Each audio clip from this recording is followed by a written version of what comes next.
Welcome back to the channel. Today I wanted to look at the pattern in transition when a player's trail hip moves high really early in the start of the downswing. Often this pattern is connected to the over-the-top move as well, and that really goes back to how the pelvis movement creates a role in the hand path and the club delivery in the downswing. So in the transition, the pelvis will be the first segment in good players to transition back towards the target. So it's going to, let's just say before the hands and the arms have completed the backswing, you're going to see the pelvis move back towards the target, start to rotate towards the target. And if that rotation gets a little bit too dominant or in the pattern where the right hip is high, we're going to see the pelvis path working open too soon, and that's going to shift the hand path and the club path. And I think many of the viewers out there, you can probably tie a number of images with players, maybe yourself, to that pattern. If though that is not your pattern, I still feel as though you may get a little bit from this, because in the movement here in transition that we're going to address, it's going to give a clear sensation also for the pressure into the ground and also the compression of the rib cage onto the pelvis in the start downswing, which is a very powerful move we see with a lot of players. So for players that are getting the right hip high too early, in many cases, look at how you're loading through backswing, look at what's leading to you moving that way in transition, because often it's how you've moved through backswing that's leading to that, or maybe there's some areas just anatomically, physically you'd want to address so that you can actually move more dynamically in the transition phase. There's often areas that you have to look at more than just that particular moment in time.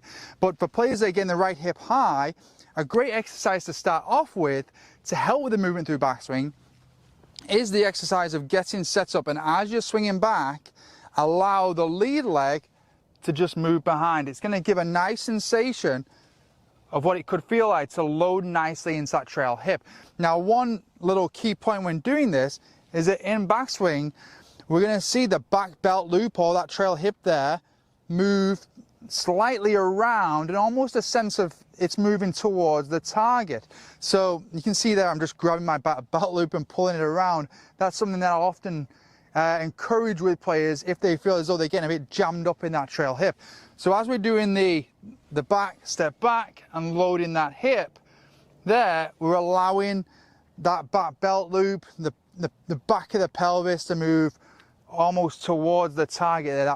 The way the pelvis turns, the way it's rotating, we want to get that movement sensation. So let's make sure that we're first loading good, but then in transition, what I encourage with players is that if you move well in the initial start of the downswing, the belt buckle often provides players with the sensation that from the top of backswing, as we transition and we get that feel, when players are doing the drills, you'll actually say the belt buckle feels like it's moving more into the pocket.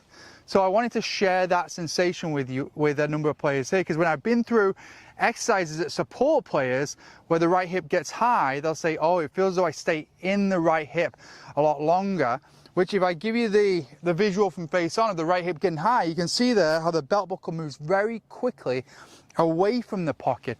So it connected to me why that would be the feedback. So from the top here, we're going to feel as though as we start the downswing, the belt buckle is staying very still and almost moving towards the pocket in the start of the downswing. And a great little exercise to support with that is a single leg balance drill in the start of the downswing. So if you go to the top of your backswing, and we can even step back there as we were doing before, and then single leg, just start the downswing there, and we're going to keep the belt buckle in towards the pocket there to help with the control and the movement around that trail hip. So I'll show you that down the line, and you may notice how much more control the movement there is around that trail hip in the start of the downswing. So one thing I like about this as well, great feel that you could use, or great little exercise you could use on the golf course.